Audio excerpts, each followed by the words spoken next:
We'll call the Community Development, Housing, and General Public to order. We have some items on the consent agenda that we really think first this is our practice. However, I did want to check with the committee members about an item on the general agenda, the revitalizing urban residential areas. We all heard that yesterday in the Finance Committee.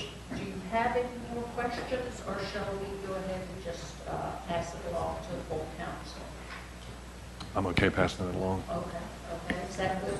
Actually, I don't think it's going to full council, but it's staying in committee, but we'll bring it. We got direction. I think everybody was here yesterday. So. Yeah, right. Okay. All right. So we will just eliminate G3.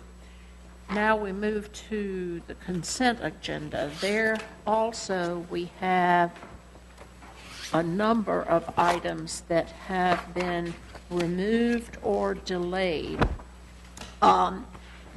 As per the request of the Historic Resources staff, the 66 West End Boulevard is being delayed until next month to allow the Historic Resources Commission to preview that item.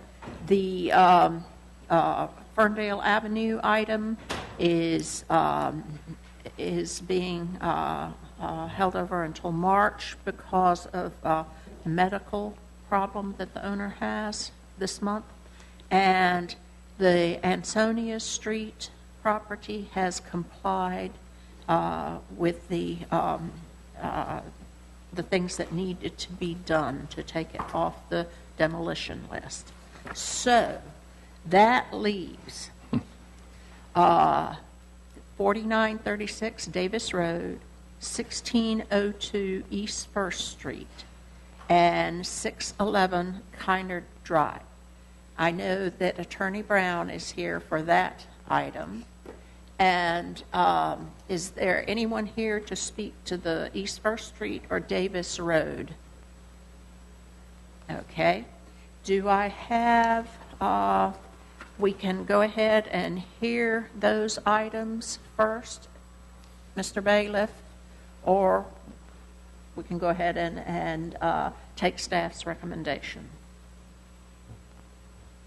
Madam Chair, do we not approve the remaining agenda items? Yes, okay. But I was just, do you want to approve the remaining items, including those two? I move that we approve the consent agenda of the remaining items with the changes so noted by the chair. Second? Okay. All in favor? Aye. Okay. So that leaves 611 Kynard Drive. Mr. Bailiff?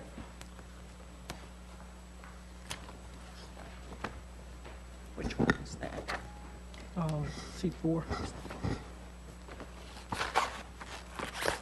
Chairman Light and members of the committee, C4A is 611 Kynard Drive.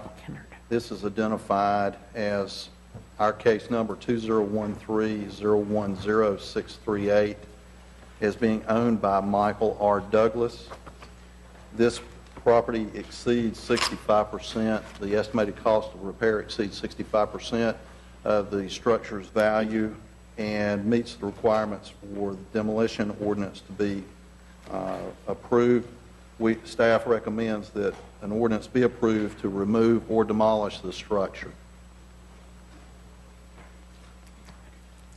If you'd like to give us a little more on that, the condition of the house. Condition of the house, I'll show you some pictures here. These are recent pictures from the exterior. And I also have some additional pictures. This was a fire job. It was burned in 2013. These are some pictures that the fire department had of the interior that I've just recently come back. Those will be some of this roof ceiling assembly This is the floor area immediately inside the front entrance. This is in the interior. I'm not exactly sure exactly where that's at. This picture shows the area as well as this area here where there's a hole in the floor. You can see extensive fire damage in the interior. And here's another interior picture of that would pretty much give you an idea of what the interior is like today, because city staff are the ones that went out and boarded this up to protect the structure and to avoid further damage to the property.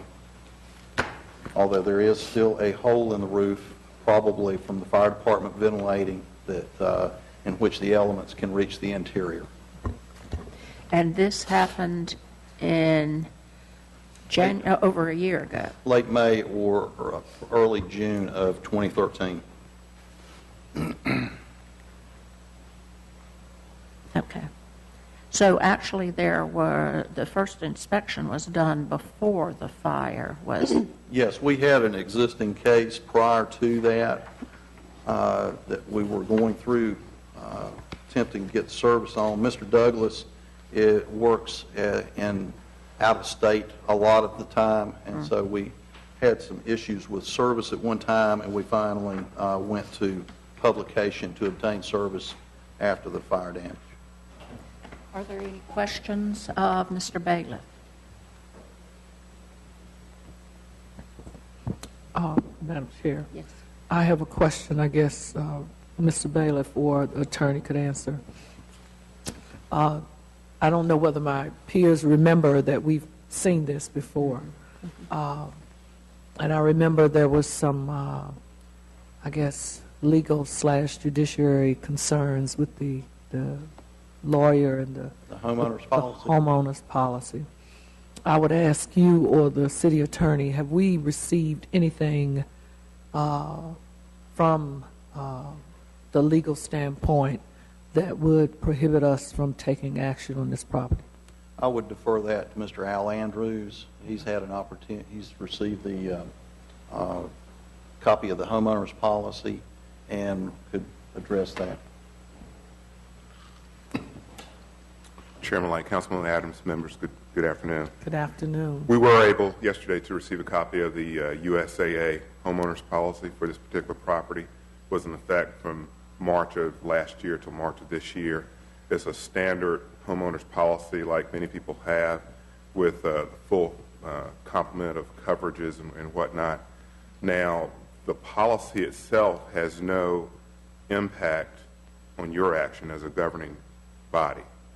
As I understand it, what's been reported to me by counsel representing the homeowner, they are attempting to litigate the actions of the insurance company in what they claim is a failure to pay as required by the policy. Of course, that's a separate action that takes place outside of here. But they are in, I guess I would call it pre-litigation discovery, perhaps, of what they're doing. It has, no impact on us directly. But I guess they have a dispute about what duties are being owed for as part of the civil legal insurance contract. Okay, thank you. Thank you. Dan? Mr. Andrews, as you read the policy, would you consider there to be a colorable claim in it for reconstruction costs? Well, like many traditional policies, they cover losses that are, I guess, adjusted by their investigator and what they claim. Now, they have a number, so they do provide for, if you have a dollar amount of loss, they will pay you for that loss pursuant to the policy. If you have to incur expenses that are involved with protecting the property after a loss, they will pay that. However, there are a number of conditions in the policy which I would suspect, based on the limited bit that I know about the claim, is at the core of this. They have a number of requirements that are called duties after loss. When you are the insured and you are making a claim, there are many duties that you agree to abide by. And some of those including giving prompt notice to the insurance company, to fire, police, to protect the property from further damage. We call that mitigate your losses. and primarily to cooperate with the insurance company fully in all investigations, to give sworn statements, to show the property, to make it available, to really be very forthcoming and cooperative with their investigators, their adjusters, and whatnot as a part of their adjudication of the claim. I suspect that perhaps from the insurance company, that's wherein the rub lies. Of course, not being a party to the contract, they won't reveal to me the basis of their non-payment thus far, but those are a host of requirements of the insured. And I wasn't really asking you to try to guess the outcome of the dispute, more of a, on its face, the policy could, if honored, pay out. Yes. Just so you'll know, the policy provides $111,000 of coverage for the primary structure and $77,700 of coverage for personal property. Then there's a $300,000 umbrella, and there's some other smaller coverages, but the main coverage is $111,000, which according to our will be more than enough to cover, the damage we're looking at here. Thank you. Thanks, Al. Mr. Brown, did you have any comments? Okay, all right, thank you. 2.5 times what the policy limits are. And my client was adamant when he was talking to me. This is where I grew up, and I don't want to be compensated, and I want to be billed. So I said, Okay. Well, and certainly, as Mr. Bailiff pointed out, and Mr. Andrews, the court case has no bearing on the decision of this committee as to the removal of a blight on the neighborhood. May I have any comments, whatever, on that? I understand this within the discretion of the committee to take this matter indefinitely, probably simply. I know you're under no obligation to do so. That's my understanding. I notice here on this agenda right here that there is one here where this NC3 repairs more than 50%, and evidently it's gone on at least 6 months if I read the agenda right. It could So be. I know there's a possibility that you considering taking on this matter. Okay, thank you, Mr. Brown. Anyone, what say the committee? May I ask some additional questions of Mr. Bailiff? Sure. Mr. Bailiff? Yes. Mr. Bailiff, can you tell us more about the nature of the case prior to the fire?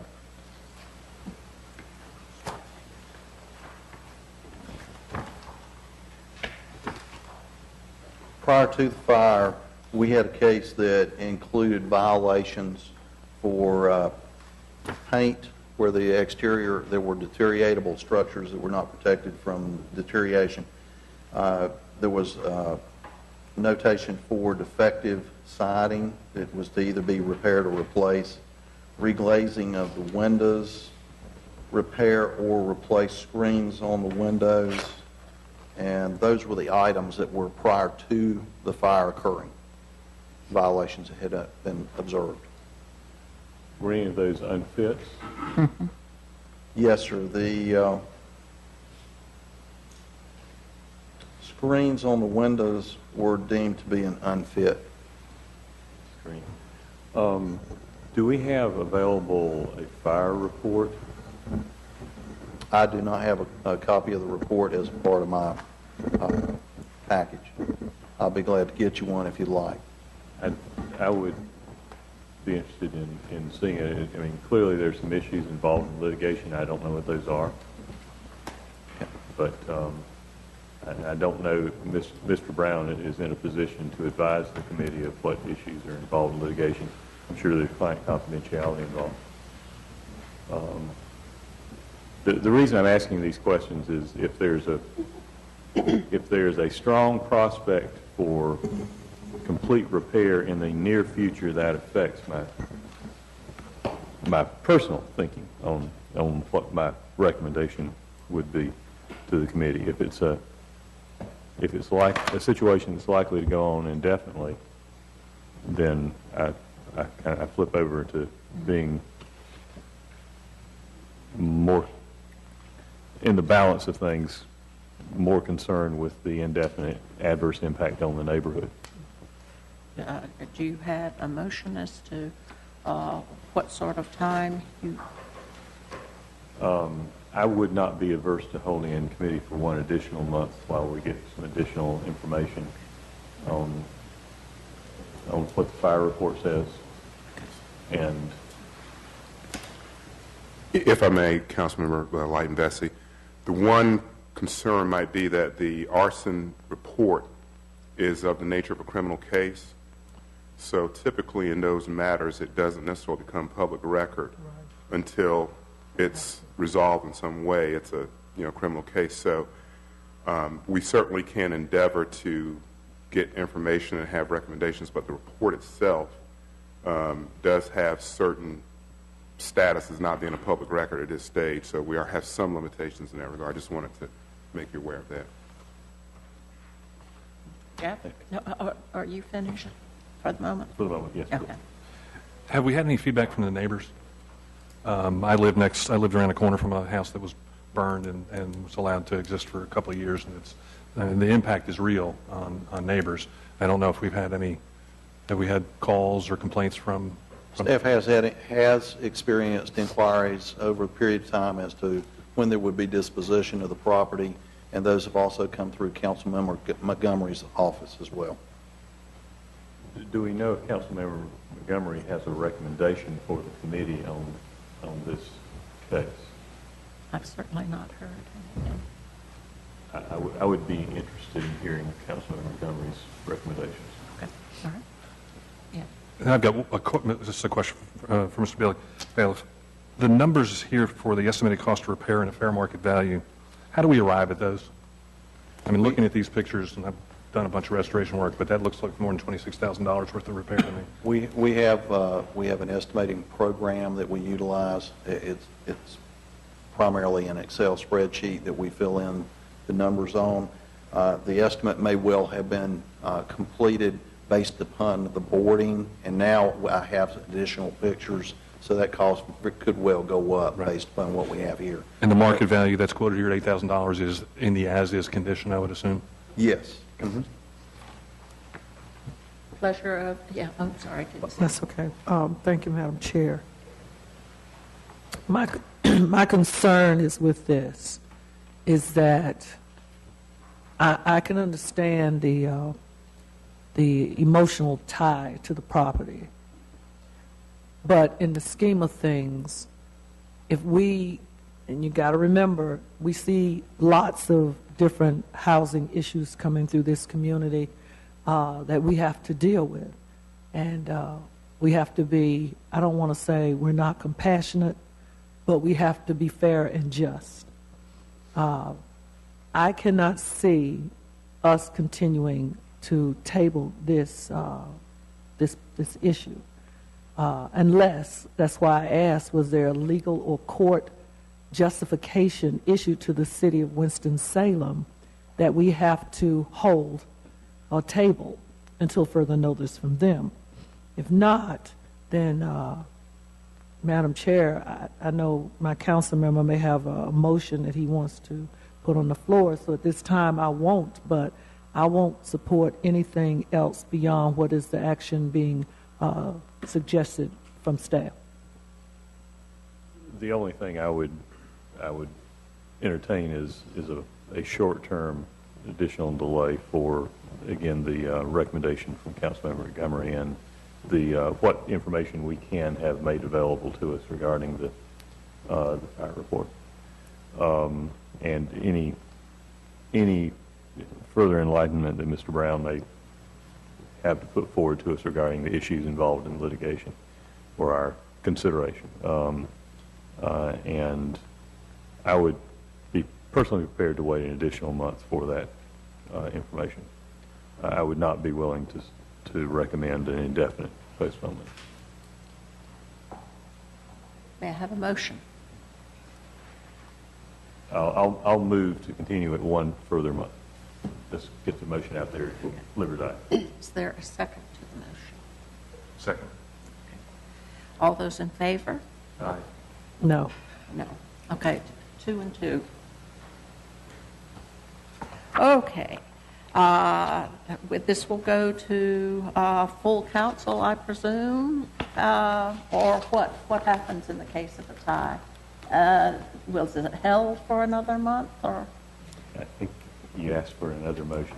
Yeah, I think just ask for another motion. Otherwise, I guess it could go to council without a recommendation. You could send it on without a recommendation. All right. Is there then another motion on this? Unfortunately, Madam Chair, I don't think we will be able to resolve this. We probably will have to send this to full council because between the 4 of us, 2 of us will be moving to not hold it for a month, and another 2, even if it's a different motion, it's going to be the same outcome. So I would suggest that we let this be sent to full council. The committee agreed on that. Send forward without a recommendation. Without a All right, no recommendation. Which will have the same impact, allowing Either Montgomery to Right. Yeah. weigh in. Right. Yeah. Exactly. Right. Okay, all right. Thank you. We're, I think, done with the consent agenda, so we will move back to the general agenda minus G3. What is the D that goes? Somebody.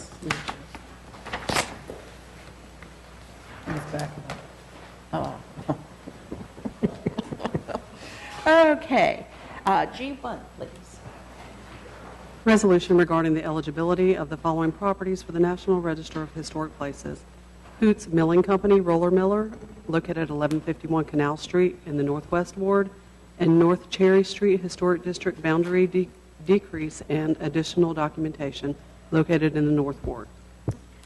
Ms. McCullough, I gather this is your baby? Right. Stand here or? Not 1 second, Michelle. I do need to disclose that I was involved in both of these properties or projects. I was the selling agent on the Hoots Roller Mill project, and I was also one of the developers on the North Cherry Street. I don't have any financial interests in them currently. That reminds me that I should involve that I was a $50 contributor to Hoot's Kickstarter campaign. I have no financial at stake. I've got my T-shirt, yeah. You didn't get your check? You're good. They haven't started brewing their own. I'm waiting for that. Thank you, Madam Chair and fellow council members. We bring this to you. The recusals are nice, but in these cases, this is just a recommendation. So because we're a certified local government, we are required to review anything that will be seen by the National Review Advisory Committee, which was supposed to meet tomorrow but has already been delayed a month because of the adverse weather conditions.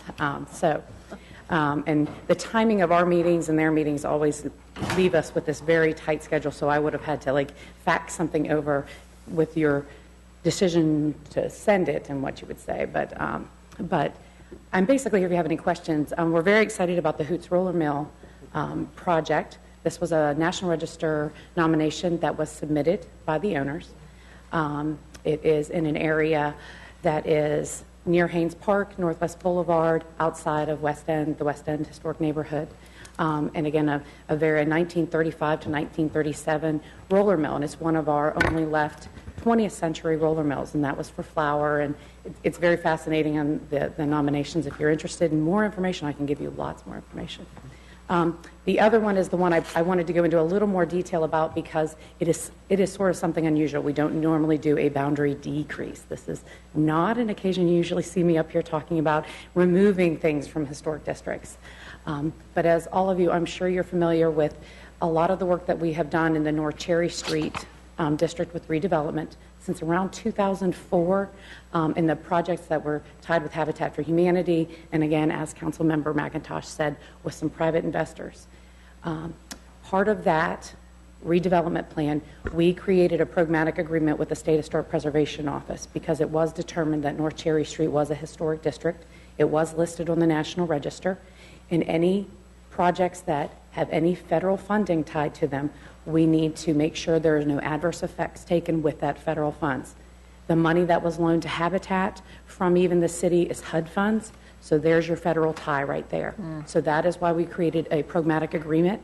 Anytime any houses had to be demolished, we created a memorandum agreement inside that pragmatic agreement to make sure we did the right things. We would document the structures that had to go down, and we made sure there was no other way to do the project without taking those down. So without going into a lot of details of the redevelopment, at the end of that, it was required that we reevaluate the historic district. Number one, we wanted to make sure, was the district still historically significant, and was the integrity still there? And what was discovered is, and what was determined, working with the state, is let's do a boundary decrease. And in your packet, there should be a map.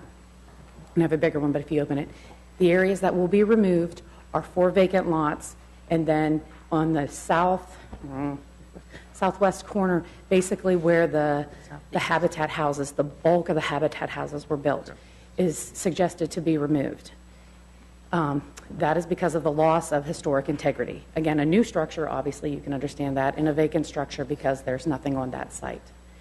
I kind of want to talk to you about the practicalness of this, too, is that, remember, anytime federal funding is tied to something, a loan, say one of these house owners want to come in and say their roof, something happens to their roof and they need to get a city loan, we have to go through that Section 106 process again, and Michelle has to review it all, and because it's in the historic district, I have to do this, and they're still waiting for their roof to be repaired, and I personally would like to help ease that. But I do tell you, we don't take away any of the history of the neighborhood with this. The neighborhood is still filled with great history, and I think it actually has created the next chapter. And we have taken a concerned citizen. We did have the boundary go up to Pittsburgh. That would have taken out one historic structure. That neighbor said, please, we want to stay in it. So we moved the boundary line. So we're not trying to keep anybody out. We want to make everybody happy. So again, if you have any questions on that, I'm here to answer them. Michelle, are the houses that are in the removal area, the ones that are Habitat-built houses? They're all Habitat built between 2008 and 2011. Okay, all right. All right. Any questions of Ms. McCullough? Comment? Just want to say that I've reviewed this with Ms. McCullough, and I know the area specifically, what they're talking about. I go through there quite frequently. And as she was explaining, it's been reevaluated, and they don't just do this like, arbitrarily. They do this all the time. And the neighborhood that had the houses when the study was done, they were historical, but those houses were torn down. And now what you have are brand new type houses that have no historical integrity at this point. So what they're doing is just moving the line to realign it properly as to what it should be. Thank you. And we have documented all those historic structures that were taken down. So if we ever need, we did take all those steps too. So and that in that case, that was the mitigation we could handle in that situation to bring back this neighborhood. So let me ask you another question. With this historic landmark designation of the district, there is no tool to keep some of the contributing structures from being demolished, lost, whatever. it's a national register, not a landmark district. Yeah, So, yes. and again, historic, we have all those designations that confuse everybody. You mean when we were back in time in 2004, there was no way to stop the demolition of those? Unfortunately, no. And again, as I said, the mitigation that we came up with was to photo document, and the Section 106 led it. And it took us a couple of years to get to that case. We did a lot of dancing because we were trying to get Habitat to repair some of them. And to be honest, sometimes you got to lose to win. Habitat is now repairing, and they have a new program, and they're actually coming back. It's in Cherry and a little north of Cherry, and they are doing that. They're doing infill still when there's vacant lots, but they're rehabbing, and I think we had to learn that lesson through this. And again, the private-public nonprofit partnership that was created for this project, I think we lost some things, but I think we gained a lot more knowledge and ideas for the future in letting Habitat, and they've been nationally recognized for that in their organization. So, yeah, no, unfortunately, the answer to your question, but I hope we gained, and I hope we see the city do more projects like that where we can all win. Thank you, Ms. McCullough. Does this require a vote? A recommendation, Recommendation. and it'll be her. Move for approval. Second. All in favor? Aye. Okay. Thank you. Thank you. And I hope everyone goes down to Hoots, though, because it's now West End Mill, but there's a new restaurant and a boxing ring and all kinds of things. So Boxing? a boxing ring right beside a yoga studio, and I'm not quite sure how that works, but I do recommend we all, so we can do more things like that in all the wards. Okay, thanks, Michelle. Okay. Resolution adopting the City of Winston-Salem legislative program for the 2014 legislative session. Good afternoon. Good afternoon. Ms. Carmen. What you have before you is a draft of the city's legislative package for the 2014 session that starts on May 14th. It's a short session, so all local acts have to be non-controversial and basically approved by all members of the delegation for submission. The package itself contains the 4 bills left over from the last session, which made crossover, but were not voted on by the other house and therefore enacted. So we're hoping the delegation will move those 4 bills forward. Those bills are listed in your package. There are also 2 new bills, which we hope are non-controversial. If you turn to page, let's see, 29 in your agenda book, the first one is pretty much updating the statute that relates to activating parking meters to allow them to be activated not only by coins and tokens, but by debit cards, credit cards, and other means. Pretty much accepted today. So it's just a matter of updating that statute and making it applicable to the city of Winston-Salem, basically. I suspect at some point the other municipalities will probably tack on to that particular statute because, again, parking meters are activated today by other means other than coins and tokens. So it's just antiquated. The second bill for your consideration is a bill that will allow council members and other city boards and commissions to have electronic meetings or meeting by remote participation. For example, in March, your meeting schedule was changed due to, I think it was the National League of Cities meeting that's coming up, and some members of council will be attending that meeting. If this legislation were enacted today, you could still have that meeting as scheduled, but have an electronic meeting, provided staff could arrange for the members who are attending that meeting in D.C. to be either seen or heard such that they could be recognized as participating in the council meeting. So this legislation will allow, again, city council, with certain conditions having been met, to have an electronic meeting or a meeting by remote participation. It could be applied to other city boards and commissions, again, with certain conditions being met. The primary one being that the council member who's not present for the meeting is able to be seen or heard so that their deliberation, their comments, and their vote can be attributed to that council member without any question as to whether or not that person's participating and has voted. So in other words, if it were, if the absent person's comments were broadcast over one of those machines, that would be adequate to, we would hear that person's voice. Right, as long as the council members and the audience there at the meeting could hear that council member who's participating remotely, that would count. But again, each time the person's deliberating, if it's just audio, that person who's participating remotely have to say, this is Councilmember Montgomery participating in the deliberation. This is Councilmember Montgomery voting on this item. Then, of course, if you're commenting, just acknowledging who you are commenting. The preferred method would be whereby you could be heard and seen. That way, the the audience as well as council members sitting here would know that Councilmember Montgomery participating in the meeting.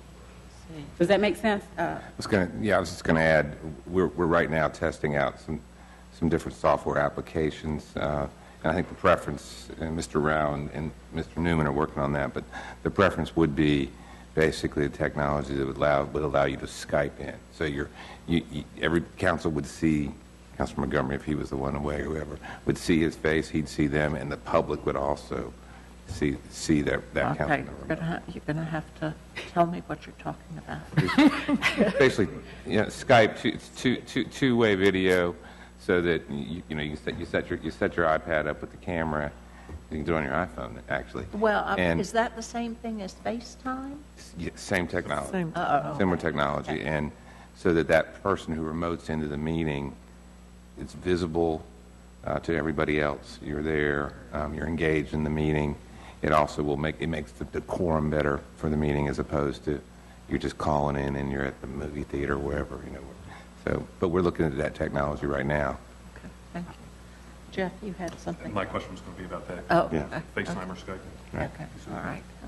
Yes, ma'am. I hope that this goes through, because in the busy world that we live in, it's sometimes impossible to be at all the meetings that we're expected to be, whether it's due to family emergencies or sickness or something that you wanted to be a part of it, but there was no way to be a part of it. So I think it's due time, because some of the boards that I belong to that's national, we do the Skype and the conference calls but we allow everybody, because we know with that many people on the board of directors from all over the United States, there is no way everybody's going to be in Baltimore every 3 months out of the year. So they allow us to do that, and it's in the policies and procedures of the organization. I think we're due. We're due. Right. One exception would be a quasi-judicial proceeding. You would not do that doing Correct. remote participation or electronic meeting Or closed session. or close. Yeah, I read it. Yeah. Here's a question. I think it's something that could benefit greatly in being able to, at times, I think this council has seen just over the course that there have been times, particularly council members' extended illnesses and things like that, that may have wanted to participate in deliberation and votes. To be able to cast that vote, I think, is something that could be beneficial. But the other side of this is, if permission is not granted per se by the state, is that something that is truly required, in terms of just looking at some other cities across the state that may be using this type of technology? Have they actually gotten that permission, or are they just using the technology?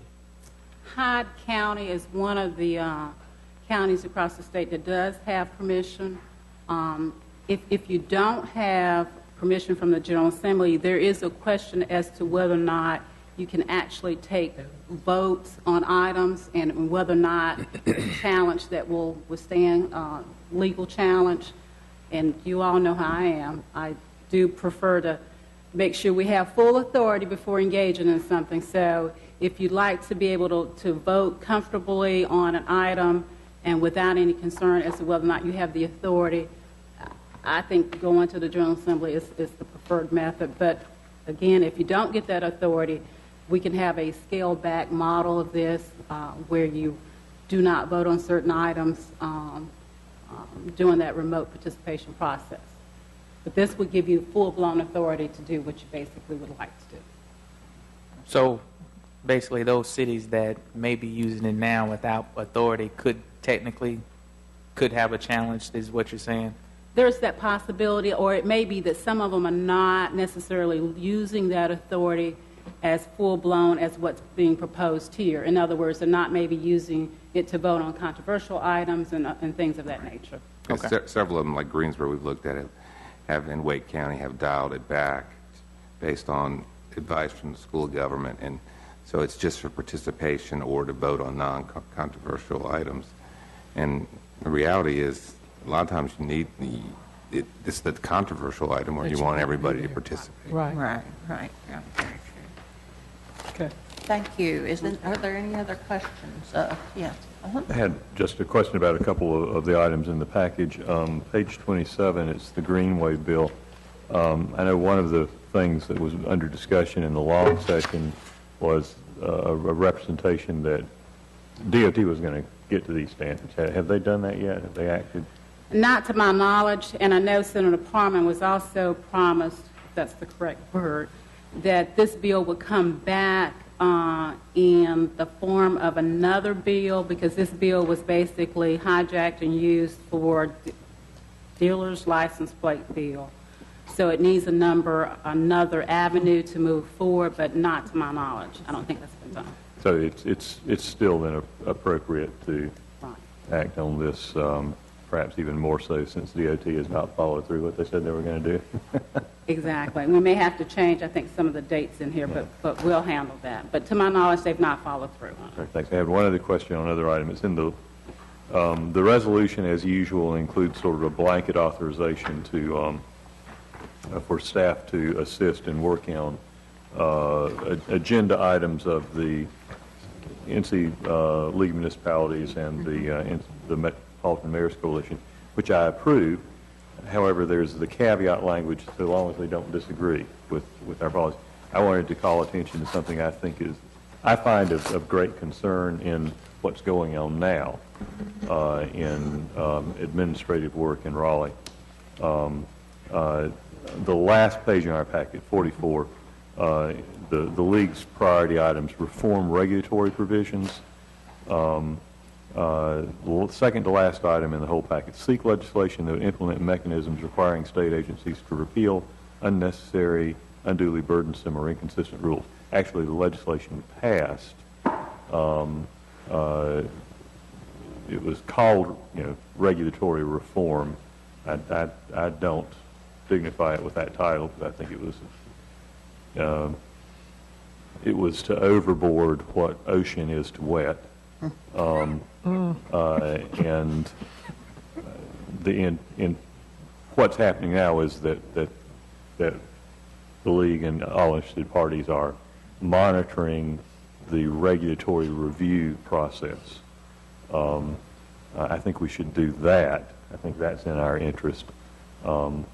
But there is some real risk in areas that have long been applied as regulatory protections for the health and safety of the public that are in process of being under extreme jeopardy, including air and water quality protections, public health protections as a result of those. So I just wanted to call that to council's attention and to staff that I think we need to be very careful in observing and participating where appropriate to protect Winston-Salem's interests in that regards to that item.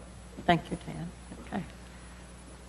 I have Yes. one other comment. On page 35, you have your standard resolution supporting the issuance of local privilege licenses. As you all know, That's, based upon the Revenue Law Study Committee, there is a recommendation coming out of that committee. In fact, I sent you all the draft bill this afternoon that calls for a $100 flat tax. You all may want to strengthen this resolution, which was prepared before that bill obviously came out, and I can look at strengthening the resolution if you want me to, based upon the fact that the city stands to lose about $2.1 million in 2015-16. So if you all want to make any suggestions, edits to that draft resolution, I'll be happy to take those.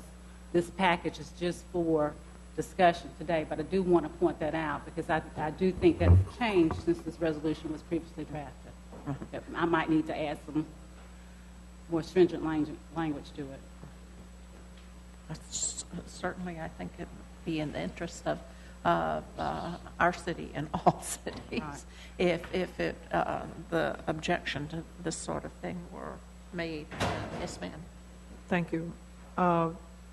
Attorney Carmen, I'm not against you strengthening the language, but correct me if I'm wrong. Yesterday in the conference call, we were all kind of asked, not to throw the glove down and pull the spear out and, just kind of let's work through this together. There's some type of relationship that's trying to get better with the State House and the league and the mayors, and they want everybody to kind of just pull up a little bit. So what do you think about that? Because he did say that he wanted us to not just, don't be the renegades, because he know there's some cities like Winston and Charlotte and a few others that do things like that. But we do them with a purpose.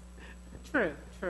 I do think we need to strengthen the resolution, but I don't think we need to come out with the gloves, the hammer, so to speak, because I do understand there's some other possible tweaks on the horizon that may minimize the impact of this flat tax rate, but we don't know what they are. So you're kind of caught in a catch-22. You want to do something, but you don't want to frustrate the process if, in fact, those impacts are going to be minimized. But I do think I can come back with something a little bit stronger that may not necessarily be a hammer, so to speak. Okay. Does that make sense? Mm-hmm. Okay. If that's agreeable to the committee, all right. And otherwise, it's information? It's just for discussion. We'll bring it back in March. Okay, thank you. Any other? Okay. I think that does it for us. We've already done G3, so if there's no other business, meeting's adjourned.